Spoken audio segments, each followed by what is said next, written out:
you know, it's so crazy because to go into the studio and not want to be there, it's just for me it was tough.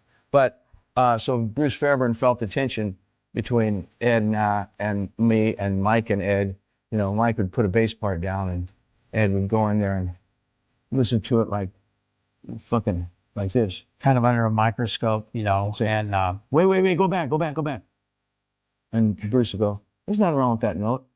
No, let me hear it again. I mean, he just wanted, he wanted to crucify Mike. Things weren't so as not really loose, but live sounding as it was early on. You know, everything was, you know, perfect. And if we got a great drum track, then we'll put everything else to it instead of how we were recording, which would be we'd get a take with everybody playing.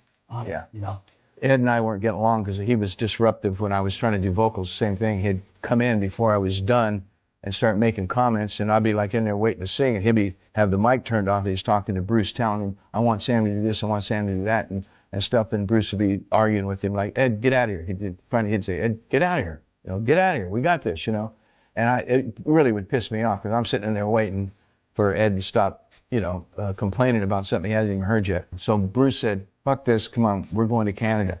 And him and I went up and I went to Bryan Adams' house where he had a vocal booth in his studio and a board. That's all. He didn't have a studio. He just had a vocal booth and a bunch of great microphones. It was fucking badass.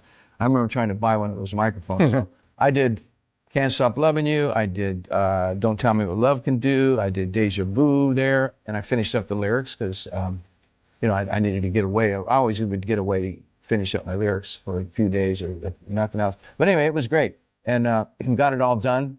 And I remember Ed hearing Don't Tell Me What Love Can Do. We had done the vocal up there. He hadn't heard me what I was going to sing on that song yet.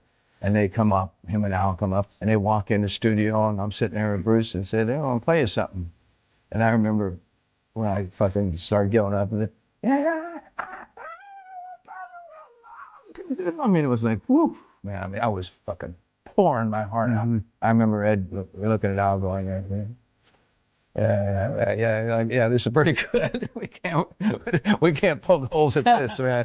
And I was sitting there, man, I was waiting. I would fucking have my gun cocked under the counter. I was gonna pull it out and say, "I'll kill you."